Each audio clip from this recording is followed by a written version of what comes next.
بسم الله الرحمن الرحيم الحمد لله نحمده ونستعينه ونستغفره ونعوذ بالله من شرور أنفسنا ومن سيئات أعمالنا من يهده الله فلا مضل له ومن يضلل فلا هادي له وأشهد أن لا إله إلا الله وحده لا شريك له وأشهد أن محمدا عبده ورسوله أما بعد فإن أحسن الكلام كلام الله خير الهدى هدى محمد صلى الله عليه وسلم وإن شر الأمور محدثاتها وكل محدثة بدعة وكل بدعة ضلالة وكل ضلالة في النار. In the last lesson we started looking at paradise, Jannah and hellfire and Nar as two created things that Allah subhanahu wa ta'ala, He created them and they've been created to be eternal, which means that they will never perish, they will never expire. So in that regard, Imam al-Tahaawiyyah rahimahullah ta'ala, he said, وَالْجَنَّةُ وَالنَّارُ مَخْلُوقَتَانِ لَا تَفْنَيَانِ أَبَدًا وَلَا تَبِيدَانِ وَإِنَّ اللَّهَ تَعَالَى خَلَقَ الْجَنَّةَ وَالنَّارَ قَبْلَ الْخَلْقِ وَخَلَقَ لَهُمَا أَهْلًا. Paradise and hellfire are both created. They will never expire nor perish or cease. And indeed, Allah, the Most High, He created paradise and hellfire before He created the creation. And He created for them inhabitants. So, in the last lesson, we looked at the commentary of Sheikh Zayd al-Madkhali, rahimahullah ta'ala. Today we're going to expand a bit more on this topic from the speech of Sheikh Salih al-Sheikh, hafidhahullah.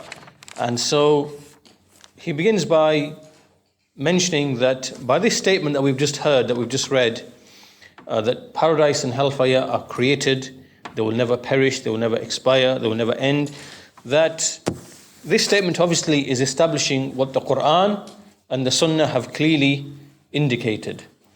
And this is that paradise exists right now, paradise exists right now, today it exists right now, and hellfire exists right now, and that paradise was created before the creation of Adam. Paradise was already created before the creation of Adam. And that the hellfire is already present. It is present right now. Allah subhanahu wa ta'ala, He created it just like He created paradise. And further, that for each of these two destinations, for each of these two places, Allah subhanahu wa ta'ala, He created inhabitants. He created inhabitants. Like He said, وَخَلَقَ لَهُمَا أَهْلًا, that He created for them inhabitants. Now this principle of paradise and hellfire, this is from the affairs of the unseen.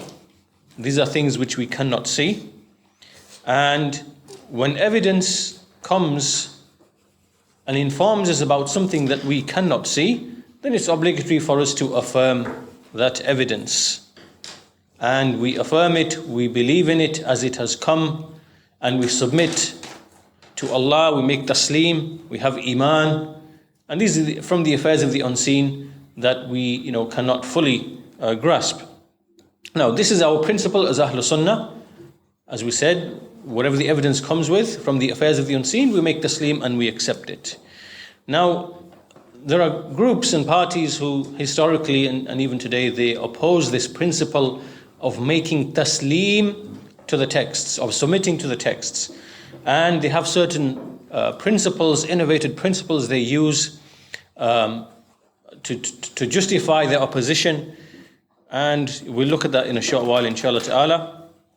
But the people of the Sunnah, our way is that we mention the texts, we mention in our belief, when we list our belief, and when we look at the books written by the Salaf, you'll see that they will mention the belief and then will bring evidences that this is what the Quran, this is what this verse indicates, this is what this hadith indicates, this is what the ijma' of the Sahaba indicates. And they mention the various evidences. And by way of this action, obviously they distinguish themselves from the various sects that went astray, which spoke on these kind of issues, like the Mu'tazila, like the Jahmiyyah, and other than them. So, this topic that we're discussing of paradise and hellfire, are they created now or not? Will they remain forever or not? Will they perish or not? These questions were from the issues in which people began to speak, and they began to speculate, and they began to bring some innovated foreign opinions. Why? Because this issue is connected to al-qadr. This issue has a connection to the issue of al-qadr, the issue of Allah's decrees, and also has an issue to do with things being eternal, Allah's actions. Allah's attributes, are they eternal? Allah's actions, is He one who has always been eternally one who speaks and acts? Will He eternally be one who speaks and acts? All of this is connected to Allah's names, His attributes, His actions, and likewise the things which He decrees. Right? So this topic of hellfire, paradise, will it last forever, not last forever? Will it stop? Will it continue? This is connected to that issue.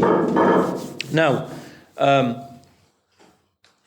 so the reason why people went astray in this is because they wrongly assumed that whatever we cannot see, the things which are from the ghaib, we can't see those things, that they must work and be exactly like the things that we can see. Right? So here they're making a false analogy, where you're trying to take two things and make them equal when they're not equal. It's like in the worldly sense, in the dunya sense, we know that there are many false analogies that can be made. Like someone tries to compare an apple to an orange when they are two totally separate things. Someone tries to compare, a bicycle to an automobile to a car when they're two separate things. You can't compare two things which are unlike. So in a similar way, the unseen, the ghaib, that which we cannot see with our senses, that which we cannot perceive and feel with our senses, which we are unable to see and perceive, that which we can't see, we can't make analogies for it on the basis of what we do see. Why? Because the two things are unlike. The two things are unlike. However, those people who went astray, like the Mu'tazila and the Jahmiyyah and other than them, they went astray on the basis of this principle. They thought that, for example, Allah's actions have to be like the actions of men, or that the things that are unseen, like, for example, on Yawm al-Qiyamah, or the issues of paradise and hellfire and whatever else, that we can only understand them in light of what we see in the creation. So, upon this false principle, they then began to hold certain opinions regarding the reward and punishment in paradise and hellfire respectively, and about Allah's actions. Should paradise end? Should hellfire end? Is it from justice that people are continued to be punished? Is it from justice that people are continued to be rewarded a great deal for actions which are only a small deal? Right? So these kind of things, they use this analogy that what we see in the world, this is exactly how it must be in the unseen. And what we understand to be justice in the actions of men and the deeds of men, that must also apply to the actions of Allah subhanahu wa ta'ala. Right? So this analogy is false. This qiyas is false. Now, once we've understood this basic the issue, we understand that the evidences for paradise and hellfire already existing, are already created, are many in the Quran and the Sunnah. We'll mention some of them here. From them is the statement of Allah subhanahu wa ta'ala, وَيَا آدَمُ اسْكُنْ أَنْتَ وَزَوْجُكَ الْجَنَّةِ. O Adam, reside you and your wife in Al-Jannah, in paradise. Al-Jannah, in paradise. So this shows that paradise was already created. And then Allah informed Adam to reside in this paradise along with his wife. Now this paradise being referred to here is the paradise that we know to be eternal. It is the actual paradise, the eternal paradise. And we see that this same paradise is the one that was described by Allah Azza wa Jal when the Messenger of Allah, when he went upon the Mi'raj, and he said, as occurs in Surah An-Najm, وَلَقَدْ رَآهُ نَزْلَةً أُخْرَى عِنْدَ سِدْرَةِ الْمُنْتَهَى عِنْدَهَا جَنَّةُ الْمَأْوَى. That this paradise is by the tree, the Sidratul Muntaha. And so this shows that when the Messenger was taken up with the Mi'raj, that there was a paradise high in the heaven. And similarly, oppositely to this, he mentions a tree, which is the tree of Zaqum, in which Allah subhanahu wa ta'ala, he said, وَمَا جَعَلْنَا الرُّؤْيَا الَّتِي أَرَيْنَاكَ إِلَّا فِتْنَةً لِلنَّاسِ وَالشَّجَرَةَ الْمَلْعُونَةَ فِي الْقُرْآنِ. We have not made this vision that Allah showed you except as a tribulation for mankind, and the accursed tree mentioned in the Quran, referring here to the tree of Az-Zaqum. And here the Messenger of Allah, he was shown this likewise he was shown this. And when Allah subhanahu wa ta'ala, he mentioned the condition of the people of the hellfire, he mentioned that same tree, the same tree. And this we see in Surah Ad-Dukhan, Inna shajarat az-zaqum ta'amul athim kal-muhli yaghli fil butun ka-ghalyi al-hamim. Just describing this tree, that indeed the tree of az-zaqum is the food of the criminal, the sinful ones. And he went on to mention some of its qualities. So the point being that from these evidences we can see that paradise existed before Adam alayhi salam, and hellfire exists right now. Why? Because the Messenger of Allah, he was shown these things, these affairs. He was shown many affairs, from the unseen punishment of the grave, and he saw that the tree of Az-Zaqum, and other things which I mentioned. Likewise, some other evidences from the Sunnah, the fact that the souls of the believers, or the spirit or the soul of the believer, is like like a tree which is like a bird which goes and hangs off the fruits from the trees of paradise. And likewise, the souls of the martyrs, that the souls of the martyrs are in the bodies of birds, green birds, which travel in paradise, and which move around in paradise. And likewise the statement of Allah Azza wa Jal in the Quran regarding the martyrs, بَلْ أَحْيَاءٌ عِنْدَ رَبِّهِمْ يُرْزَقُونَ فَرِحِينَ بِمَا آتَاهُمُ اللَّهُ مِنْ فَضْلِهِ وَيَسْتَبْشِرُونَ بِالَّذِينَ لَمْ يَلْحَقُوا بِهِمْ مِنْ خَلْفِهِمْ أَلَّا خَوْفٌ عَلَيْهِمْ وَلَا هُمْ يَحْزَنُونَ. This ayah in Ali Imran. Do not think that they are dead, meaning to talking about the martyrs, rather they are living, being provided for with their Lord. Being provided for with their Lord, rejoicing with that which Allah has given them from their bounty. So this shows that the martyrs are receiving sustenance, being provided for, and that they are rejoicing basically with the reward that they are receiving. So these are just a small number of evidences from the Quran, from the Sunnah. There are many others. The point being, in short, that paradise is present now and hellfire is present now. And that for each of these two places there are inhabitants. So at on Yawm al-Qiyamah, the inhabitants of paradise will enter paradise and the inhabitants of hellfire will enter hellfire. Now, we've established this position by way of the evidences as you've seen, because of clear evidences in the Quran and the Sunnah. Now that's the basic introduction to the text that we read, and now there are some masail, there are some issues that we can discuss. So the first issue is about the statement al-jannatu wal-naru makhluqatan. Al-jannatu wal-naru makhluqatan. Paradise and hellfire are both created. This means that Allah's creation of them has actually completed. It is already completed. There is nothing else left. Nothing depends, for example, upon the establishing, when the hour is established, where the earth is changed and the heavens are changed and everything is, a new earth comes, the new heavens come, and as if paradise will then form and become, and hellfire will then be brought, and it's not like as in created. There's nothing like that. They already are created and are completed in their creation.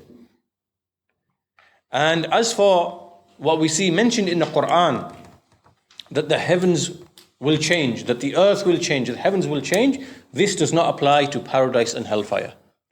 Like we see, for example, in Surah Ibrahim, Surah Ibrahim, verse number 48, which is Surah number 14, verse number 48, يَوْمَ تُبَدَّلُ الْأَرْضُ غَيْرَ الْأَرْضِ وَالسَّمَاوَاتِ.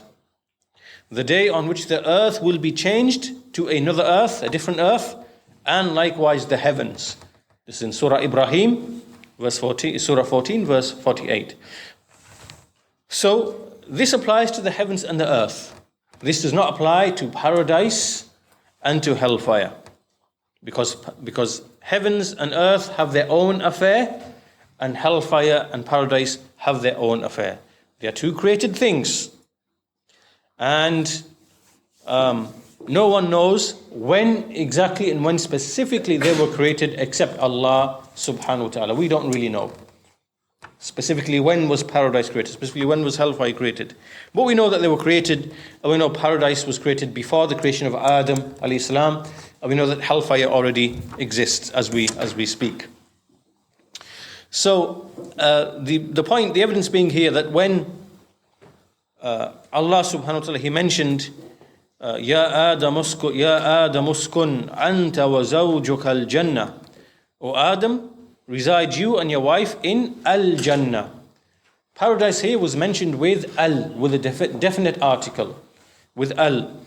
And when the definite article is used, then there's a term, a grammatical term, it is for al-ahad, lil-ahad. And so this means that this paradise that's already mentioned before, that is already existing before, then this is known as the place of bliss. So they are both created. We don't know exactly when they were created, but they were definitely created. And in the case of paradise, before the creation of Adam alayhi salam. The second issue is that he said, لا تفنيان أبدا ولا تبيدان. لا تفنيان ولا أبدا ولا تبيدان. That they will never expire, nor will they perish. They will never expire, nor will they perish. Which means that paradise was created to remain forever, and paradise was created to remain forever. And this is what the Quran and the Sunnah have clearly indicated. As with respect to the fire, Allah subhanahu wa ta'ala, He says, يَسْأَلُكَ النَّاسُ عَنِ السَّاعَةِ قُلْ إِنَّمَا عِلْمُهَا عِنْدَ اللَّهِ وَمَا يُدْرِيكَ لَعَلَّ السَّاعَةَ تَكُونُ قَرِيبًا إن الله لعن الكافرين وأعد لهم سعيرا خالدين فيها أبدا لا يجدون وليا ولا نصيرا. They ask you about the hour. The people ask you about the hour. Say, indeed, the knowledge of it is with Allah. And what will inform you that perhaps the hour might be close at hand? Indeed, Allah has cursed the disbelievers and has prepared for them a fire, sa'ira. They will reside therein forever. They will not find any aider or helper, nor any wali, any protector, guardian, nor any aider. Surah Al-Ahzab, Surah 33, verse 63 onwards, 63 to 65. Now, so this is clearly an indication. Khalidina fiha abada. We see it frequently in the Quran. And likewise, with respect to paradise, we see many verses in the Quran that mention Khalidina fiha abada. So this is clear that these texts in the Quran make it very clear for Ahlul Sunnah that paradise and hellfire were created to remain forever. To remain forever. Now, there's a point that we can mention here before we continue in this explanation, which is that just because something will remain for eternity after it was created and it didn't exist, does not mean that Allah is not the last after whom there is none. Do you understand that? Yeah? Allah is al-Baqi. He is al-Akhir. He is the one who will remain forever. He is the one who is the last. Right? And Allah subhanahu wa ta'ala can create things. Like, for example, He's created paradise. He's created hellfire. And those things will remain forever. Will remain forever. But that does not mean, that does not change the fact that He is al-Baqi, al-Akhir. And likewise the other way around as well. That if we know that eternally going backwards, that Allah subhanahu wa ta'ala, because He is the one who does whatever He wills, that He has been creating things that we do not know of, going back in eternity, but every single one of those creations came to be after not being. That does not clash with the fact that He is the first, al-awwal, before whom there is none. Right? So keep that in mind. So the fire then, the fire that we are speaking of here, al-maqsood bin nar, here is that the hellfire will remain forever. And from here now that we've established that paradise and hellfire will remain forever, from here now we come to the various sayings that depart from the saying of Ahlul Sunnah. Right? So we've established paradise is created now, hellfire is created now, paradise will remain forever, hellfire will remain forever. We look at the proofs for all of that. Now here we come to the groups. And basically there are many different sayings, but two of the most important sayings. The first of them is the ones who say that paradise and hellfire will come to an end at a certain time.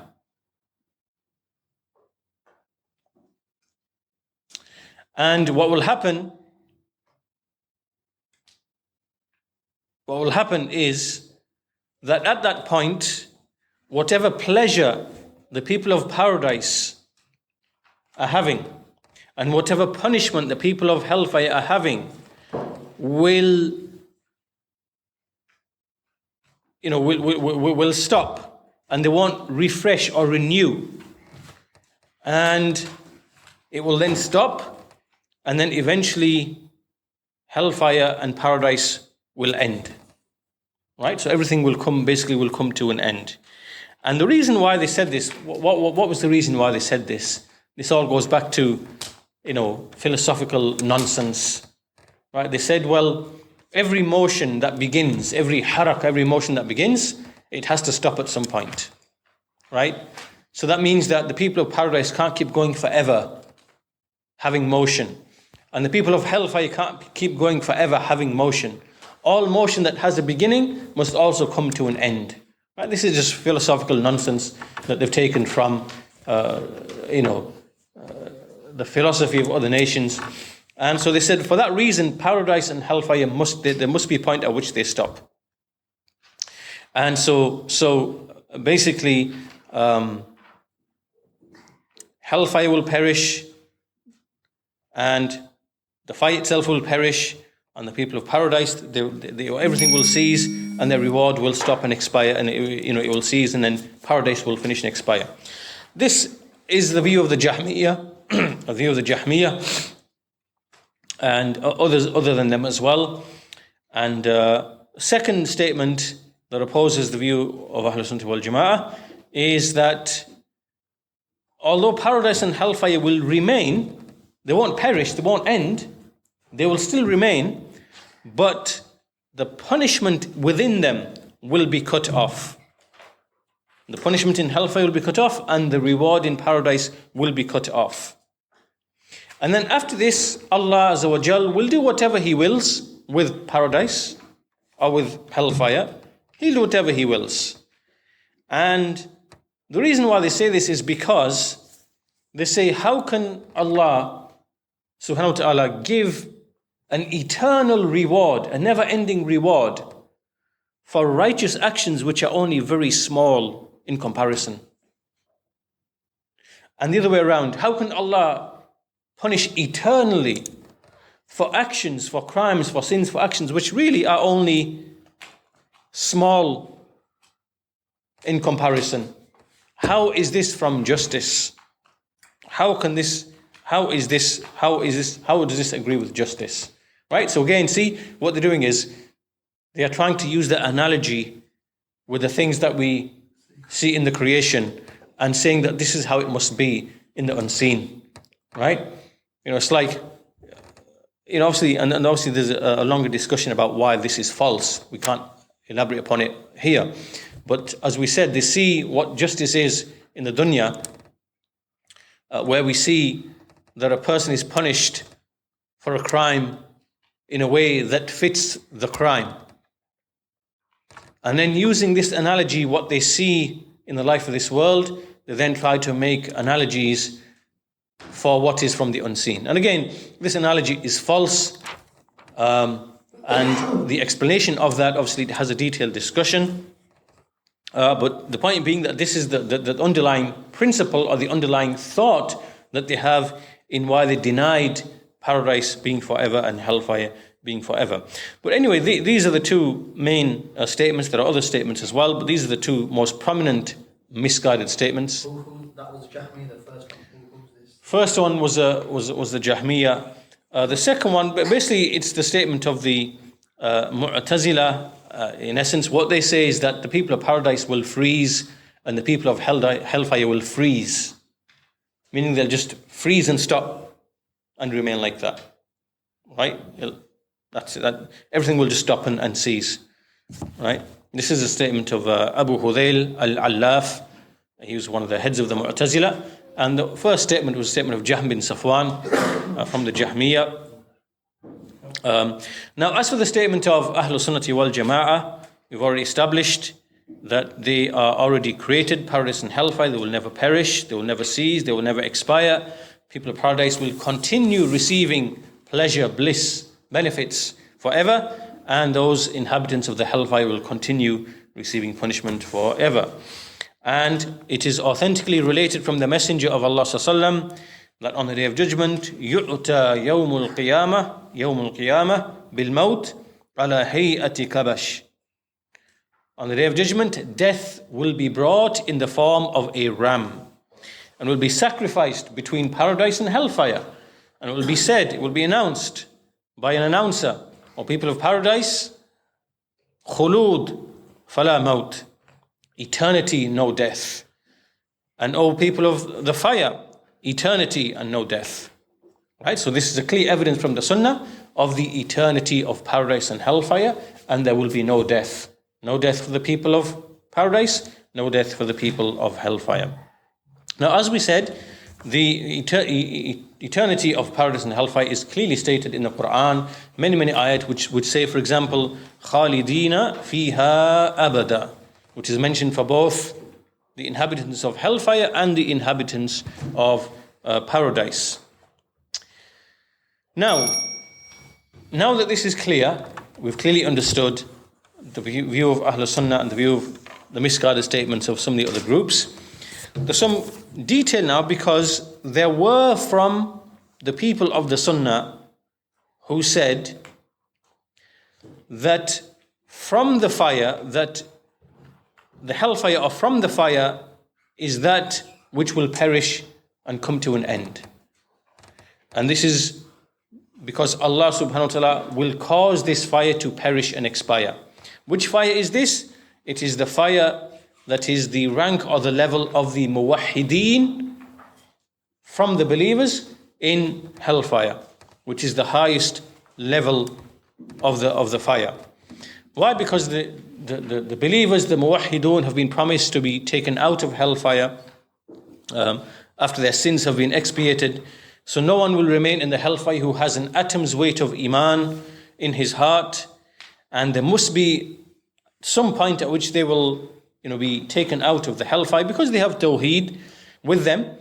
And so even if they remain for a period, that fire that was punishing them will eventually expire and they will be taken out from the hellfire. And this view is ascribed to some of the Salaf. There are some narrations, there's some issues with their authenticity, they're not really established. There's some speech about the authenticities of these narrations, and some weakness. But they say basically that the people of the fire will remain therein, but there will be a day on which they will be taken out. And likewise, so this is one view, but again, this view can have a certain interpretation, right? We can say that this view, that the Salaf were referring only to a part of the fire, not the entire fire. So yes, the fire will perish, but a part of it that relates only to the punishment of the muwahhidun in paradise. And likewise, another view which is ascribed to some of the people of the Sunnah from some of the leading Imams and scholars, is that for hellfire to perish, to come to an end, is something which is mumkin, right? It is something that we can deem to be possible or permissible. And that for it to expire isn't something that is impossible. And this view is ascribed to Shaykh al-Islam Ibn Taymiyyah and Ibn al-Qayyim and some others as well. And obviously there's some debate about as to whether this really was the view of Shaykh al-Islam Ibn Taymiyyah. And as for Ibn al-Qayyim, then he discusses both of the views. Is hellfire eternal? Is hellfire, going to end? And he mentioned all the evidences for both views, and it seemed as if he inclined towards the view that maybe hellfire could possibly come to an end, or maybe it will come to an end. It seems as if he was inclined to that view, but without actually fully committing himself to that view. And obviously, in his books, there's a number of different views, and it seems that maybe this was an earlier view, and in his later books, he tended to the view that hellfire will not perish. But anyway, because of this reason, because of the scholars wrote on this issue, because they found statements from the Salaf, then this is why these opinions exist. And this is one of those such opinions, which is the view that it is possible for hellfire to come to an end, without saying it will come to an end. They're saying that it is mumkin, it is possible that it could come to an end. What is the reason for this? And the reasoning for this is as follows. Now think about the reasoning. The reasoning is that when we look at Allah's attributes, we see that Allah's rewarding of the believers is on the basis of His mercy, on the basis of rahmah, that He is the most merciful. And the attribute of ar-rahmah is a sifa which is dhatiyah, meaning it is a permanent attribute of His self. Allah is always merciful. His attribute of mercy is permanent. And paradise obviously is one of the manifestations of His mercy. And if His mercy is a permanent attribute, it means that His rewarding of the people through paradise will also be eternal. Do you understand that? Yeah, that point, yeah? That because Allah is eternal, His attribute of mercy is a sifatun dhatiyah. It's an attribute of mercy. It's an attribute of His essence which is eternal. And so therefore, if His attribute is eternal, it follows that paradise, which is a manifestation of His mercy, should also therefore be eternal. Right? In keeping with the attribute which is eternal. And as we find mentioned, Anta rahmati arhamu bika man asha. This is hadith Qudsi, Allah subhanahu wa ta'ala speaking about paradise, that you are my mercy. And I show mercy by way of you to whomever I will. Right? So if we keep this in mind, we'll then understand the issue of the hellfire. The hellfire is the punishment of Allah which is related to His anger, His ghadab. Why is someone being punished in the hellfire? Because Allah is angry with him, because of Allah's anger. Now the ghadab of Allah subhanahu wa ta'ala is a sifatun ikhtiyariyah, fi'liyah. It is not like the attribute of rahmah. It is not like the attribute of mercy. It is an attribute which is tied to Allah's will and wish, His ikhtiyar, His, if He wills, He'll become angry. If He wills, He'll become pleased. And this attribute is not an attribute that ever becomes a permanent attribute of His essence. Like rahmah, like mercy. And if the effect of his anger, which is hellfire, just like paradise is the effect, is a manifestation of his mercy. If the effect of his anger, which is hellfire, became permanent, it would mean that his anger would also be permanent. Right? Then that means his anger would have been permanent forever. It would have made it an attribute to be the same as his rahmah, but they are not the same. And so this would mean that this attribute has now become a permanent attribute of Allah's essence, which is not the case, because so long as he's punishing, that means he's angry with them, and if they're going to be punished for eternity, that means the anger has now become a permanent attribute of his essence. So this cannot be the case, right? So with this reasoning, they said that it is mumkin, it is possible to conceive that hellfire can come to an end at some point in the future. Now, this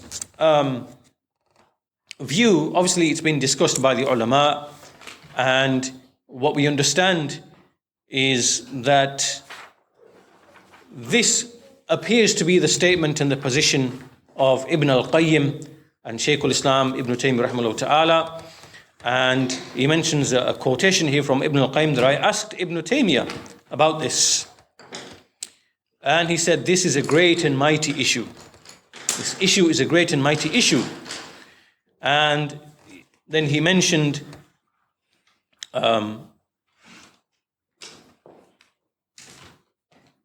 he mentioned the various evidences.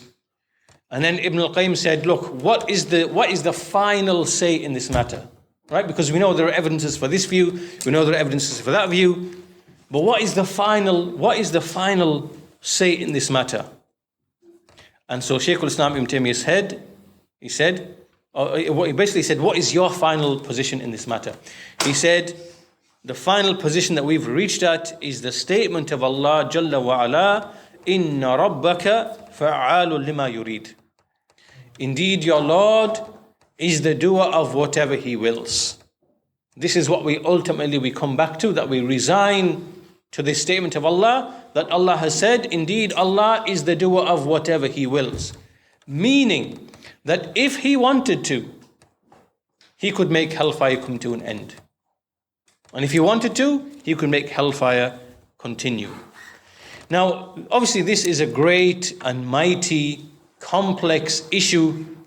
And as you can see that even some of the people of knowledge, there are statements from them, some detailed issues in relation to hellfire.